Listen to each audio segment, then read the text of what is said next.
Today I bring you a paper that combines my current project, which is about photography of science and technology, with part of my previous project, which were about railways, both in the Portuguese colonies and in the Portuguese mainland.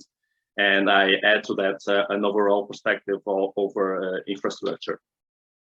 So, but first, let me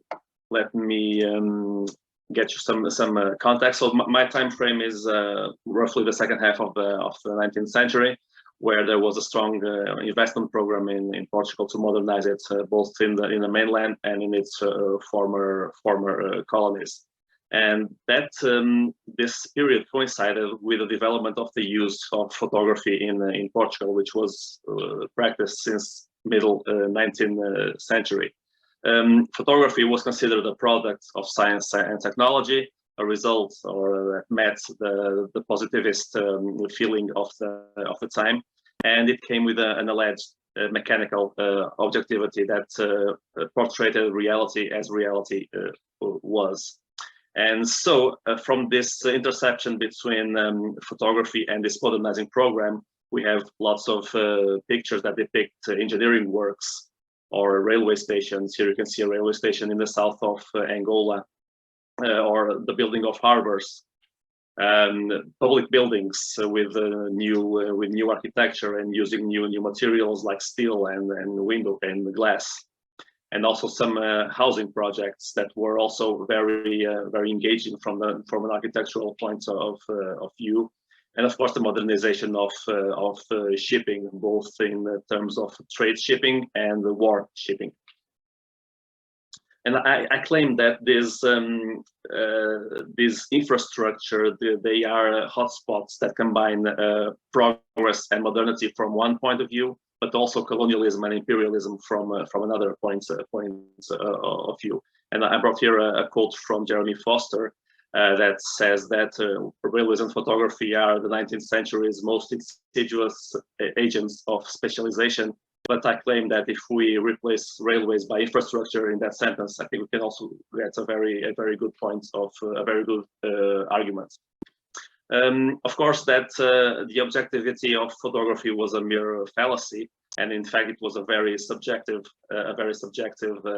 practice since before the photo was taken, during, and of course after.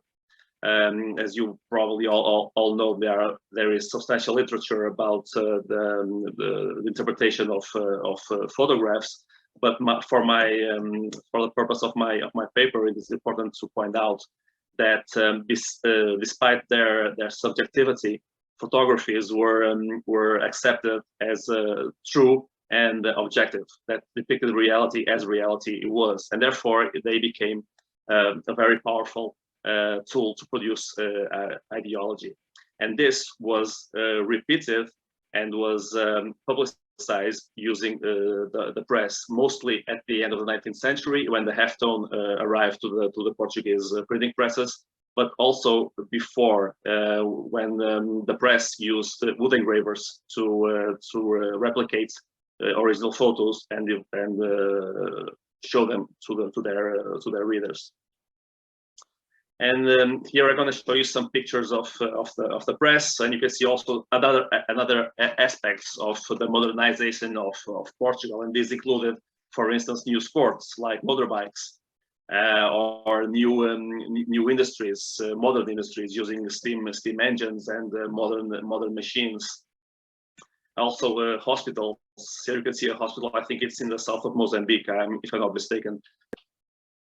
And here you can see how the press worked before the halftone. Those pictures that I showed you before were all printed using the halftone, and these were from the times where the photographies were published using wood engravings.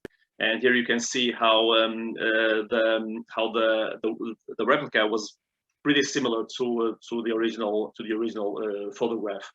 And here you can see is the construction of the harbor in Porto, near Porto, in the 1880s. And as Alan mentioned, you can see the little guys, the little men, just serving as scale. And you can also see that the replica is not perfect because the engraver added some details. And in this case, you can see the smoke coming out of the chimney, out of this huge crane, which, by the way, still exists. It was recently restored to the harbor as a memoir or a token of the past. Here you can see another picture. This is the engines of the water elevation pumps in Lisbon, and also the modernization of the Portuguese science and education infrastructure. And here you can see a room of the University of Coimbra, which was not something new. It was there for quite some time, but it was also part of this new speech, new techno-scientific rhetoric that accompanied the Portuguese history in this period. My methodological proposal, I use that proposed by Roland Barthes, which makes this distinction between the significant, the signified, and the sign. I'm not going to bother you with this. I'm sure all of you are acquainted with the work of Roland Barthes. But I want to focus more on the construction of technological landscapes, which was also something that Ellen already spoke about in the presentation. I argue that landscape is not it's a social cultural construction, and it's entangled with the formation of identities. There's also substantial literature about landscape.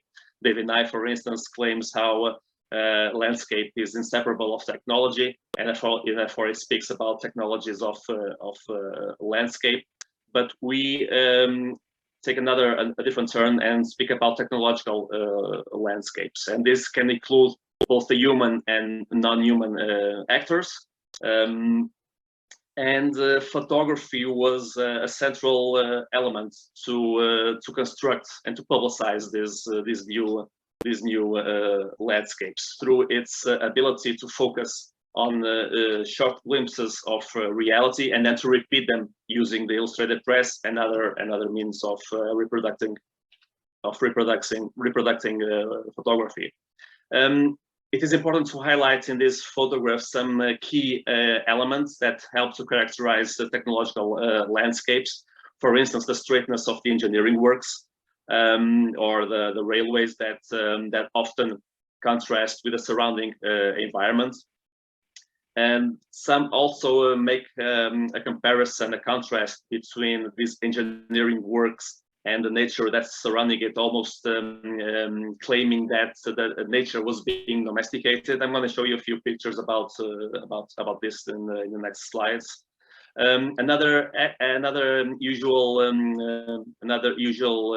element of these photographs is how the future, the modern, is photographed next to the past, the old, showing how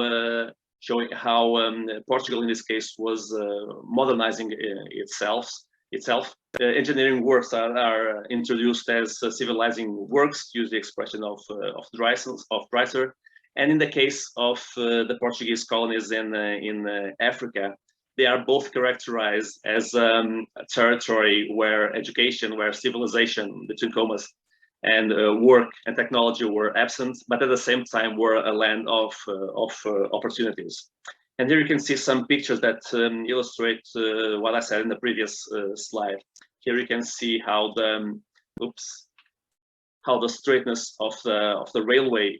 This is a railway in the south, in the center of Mozambique. It contrasts with the surrounding environment, with the chaos of the jungle. And here you can see the future next to the past. You can see that big steel arch that's being built, the modern, the new, and you can see next to it a small bridge. It was a bridge that was built 40 years before this picture was taken, and it was replaced by this new bridge. And here you can see the past and the step towards the future, and it was very common in that period. And about the colonies, you can also see pictures like this that show either the local populations or also the landscape. And if you compare them with the texts that usually accompany these pictures, or with texts related to these pictures, they hint at the lack of civilization, the absence of education, and highlighting how the Portuguese presence would be helpful to modernize also these populations and these places. And that work, that civilizing mission that Portugal took upon its hands, was also went through education through work, and work, of course, forced labor, which was seen as a way to educate the local populations. And you can see the construction of an infrastructure in the south of Angola, a road, if I'm not mistaken. Now, to conclude, I claim that photography was central to create the idea of progress in Portugal and to promote it as a modern and a colonial nation. It had an ability to create technological landscapes by focusing on very small glimpses of reality that were turned into general representations, mostly using the press. And I'd like to conclude with a provocation as well, how photography can be itself an infrastructure of ideology that promotes a given ideology, and in this case, a notion of progress based on technological icons. And with this, yes, I conclude my presentation. Thank you very much for your attention, and I look forward to the Q&A.